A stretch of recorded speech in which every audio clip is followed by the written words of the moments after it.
This is Mike Maloney, and Mike is my gold expert. And the reason gold is so important, gold and silver, is because gold and silver is God's money. It's money made by God. And then in 1971, the U.S. government, under President Nixon, took God's money and turned it into man-made money. Never in the history of the world, this is the thing, never in the history of the world has this ever happened.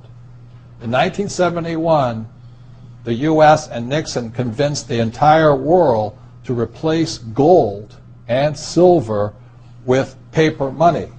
This stuff. Cash is trash.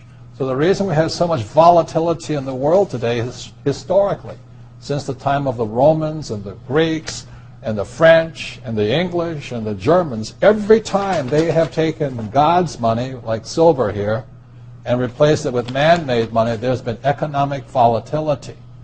Now the problem is, so the dollar is going to keep dropping. So one of the reasons I can predict what's going to happen is I can predict the dollar will keep dropping simply because the U.S. government and now the euro, the European central banks, are printing so much of this trash.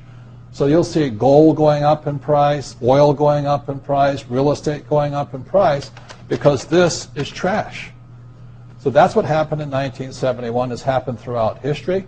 And the reason this current election doesn't make any difference is the only person they can put this back in place is a strong, charismatic leader. People like Julius Caesar, Napoleon. That's why they were such great leaders, was they actually replaced this with this.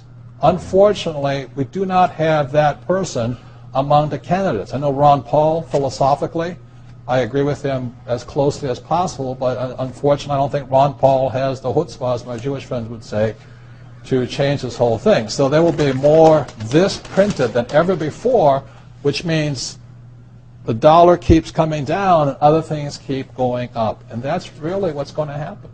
It's predictable. And eventually this will go to its true worth, zero. So all of you savers out there and people trying to save this trash, you're going to lose big time. With that, Mike Maloney.